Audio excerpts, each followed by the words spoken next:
नमस्कार, स्वागत है आपका अपने YouTube channel doctor Madhubala classes में। मैं हूं राजेंद्र कुमार वर्मा और आज हम करेंगे भारत का संवैधानिक विकास में 1919 का भारत सरकार अधिनियम, जिसे मोंटेग्यू चेम्सफोर्ड सुधार अधिनियम भी कहा जाता है। मोंटेग्यू और चेम्सफोर्ड दो व्यक्ति हैं। मोंटेग्यू उस समय भारत सचिव था और चेम्सफोर्ड उस समय वायसराय था। यह अधिनियम जो है 1921 में लागू हुआ। यह एक ऐसा महत्वपूर्ण अधिनियम है जिसमें से प्रतियोगी परीक्षा के अंदर कई बार प्रश्न पूछे गए हैं। तो यह अधिनियम 1921 में लागू हुआ। इस अधिनियम को 1919 के अधिनियम को मोंटेग्यू चेम्सफोर्ड सुधार अधिनियम भी कहा जाता है। यह पहला अधिनियम था जो प्रस्तावना सहित लिखा गया था। ये पूछा गया है कई बार कि ऐसा कौन सा अधिनियम है जो प्रस्तावना सहित लिखा गया था, तो 1919 का अधिनियम। इसके द्वारा पहली बार भारत के लिए उत्तरदायी शासन शब्द का प्रयोग करते हुए इसकी स्थापना पर जोर दिया गया और 20 अगस्त 1917 में मोंटेस्क्यू द्वारा इस शब्द को रखा गया। तो ये क्वेश्चन भी पूछ लिया जाता है कि भारत में पहली बार उत्तरदायी शासन की स्थापना किस अधिनियम के तहत की गई, तो 1919 के अधिनियम के तहत 20 अगस्त 1917 को मोंटेस्क्यू द्वारा, जो कि भारत सचिव था, के द्वारा किया गया। केंद्रीय व प्रांतीय सरकारों में शक्तियों का विभाजन किया गया और प्रांतीय जो सूची है उसको दो भागों में बांटा गया, हस्तांतरित विषय और आरक्षित विषय। इसमें से महत्वपूर्ण प्रश्न बनता है और पूछ लिया जाता है, कई बार पूछा भी गया है कि जो हस्तांतरित विषय है प्रांतीय सूची के जो दो प्रकार हैं, हस्तांतरित और आरक्षित, उनमें जो विषय है उनके बारे में बताइए। तो हस्तांतरित के अंदर स्थानीय स्वशासन, शिक्षा, अस्पताल, उद्योग और कृषि। इसमें से शिक्षा पूछा गया है। एक बार आया है कि प्रांतीय सूची के अंदर कौन सा विषय है, तो शिक्षा किस सूची में है, तो प्रांतीय सूची के हस्तांतरित विषय के अंदर शिक्षा को सम्मिलित किया गया है। स्थानीय स्वशासन, अस्पताल, कृषि और उद्योग। आरक्षित जो विषय है उसमें आप देखेंगे रक्षा, विदेश मामले, टंकन, मुद्रा व आयात निर्यात। जिस प्रकार से वर्तमान में संघ सूची के विषय हैं उसी प्रकार से आरक्षित विषय के अंदर वही विषय हैं, जैसे रक्षा, विदेश, टंकन, मुद्रा और आयात निर्यात। तो ये याद कर लेंगे, हस्तांतरित विषय और आरक्षित विषय। प्रांतों में द्वैत शासन की स्थापना की गई। ये महत्वपूर्ण है, काफी बार पूछा जा चुका है कि प्रांतों में द्वैत शासन किस अधिनियम के तहत, तो 1919 के तहत। केंद्र में द्वैत शासन तो 1935 के अधिनियम के तहत। तो प्रांतों में द्वैत शासन की स्थापना की गई। 8 प्रांतों में अप्रैल 1921 में द्वैत शासन लागू हुआ। कब हुआ? 1921 में।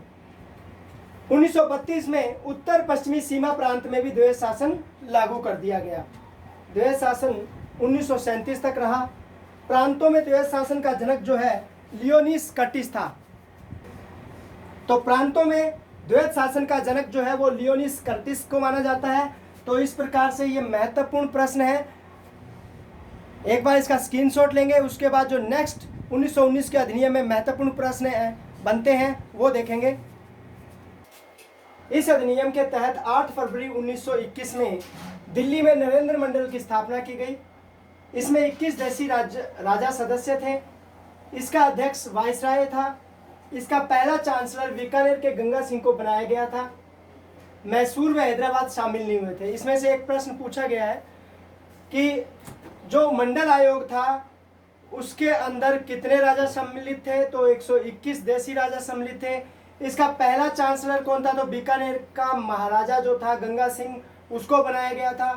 भारत सचिव व कर्मचारियों के वेतन अब ब्रिटिश कोष से दिए जाने लगे थे। पहले भारत से दिया जाता था, अब ब्रिटिश कोष से दिया जाने लगा। इस अधिनियम द्वारा बजट पर मताधिकार मिल गया था। पहले क्या था कि बजट पर बहस करने का और पूरक प्रश्न करने का अधिकार मिला। इस अधिनियम द्वारा जो है बजट पर मताधिकार भी मिल गया। केंद्र में पहली बार द्विसदनात्मक व्यवस्थापिका की स्थापना की गई। यह भी महत्वपूर्ण प्रश्न है, कई बार पूछा गया है कि द्विसदनात्मक व्यवस्थापिका की स्थापना किस अधिनियम के तहत हुई, तो 1919 के अधिनियम के तहत। 2 सदन थे, राज्य परिषद और विधान परिषद। राज्य परिषद उच्च सदन था, कार्यकाल 5 वर्ष और 60 सदस्य थे, जिसमें 34 सदस्य निर्वाचित और 26 सदस्य मनोनीत थे। विधानसभा निम्न सदन था, कार्यकाल 3 वर्ष, गवर्नर जो था यानी वाइसराय जो था वो इसको घटा या बढ़ा सकता था, और इसमें 145 सदस्य थे, 104 निर्वाचित और 41 मनोनीत। चुनाव प्रत्यक्ष प्रणाली लागू की गई। मताधिकार का आधार संपत्ति था, स्त्रियों को मताधिकार नहीं।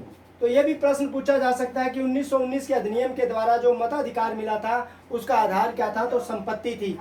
इस अधिनियम द्वारा पंजाब में सिखों को तथा कुछ प्रांतों में यूरोपियन, आंग्ल भारतीयों तथा भारतीय ईसाइयों को पृथक प्रतिनिधित्व प्राप्त हुआ।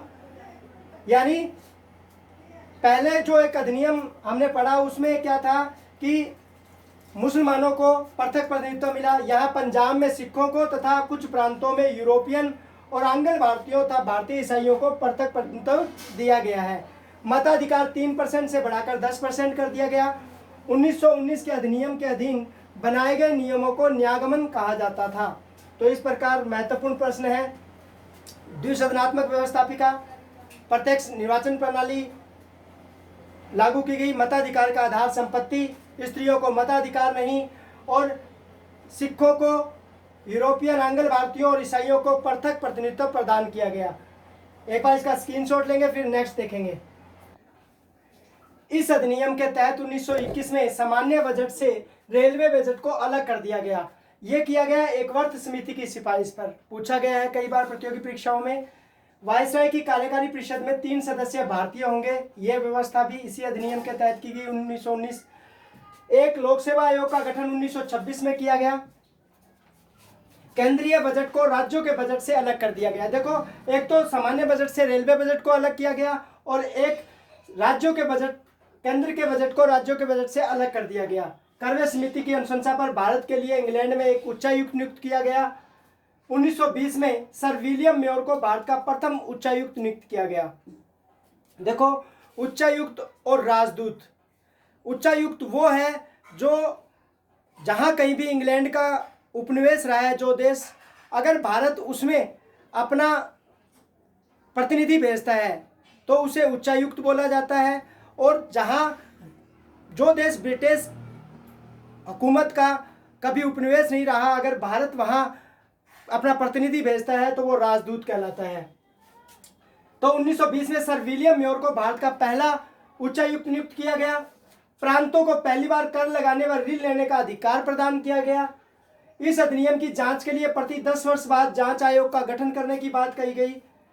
बाल गंगाधर तिलक ने इसे एक बिना सूरज का सवेरा कहा, यानी इस अधिनियम को बिना सूरज का सवेरा कहा। सुभाष चंद्र बोस ने बेड़ियों का नया जाल कहा। तो ये था हमारा आज 1919 का अधिनियम। उम्मीद करता हूँ कि आपके लिए ये अधिनियम उपयोगी होगा प्रतियोगी परीक्षा के लिए। धन्यवाद।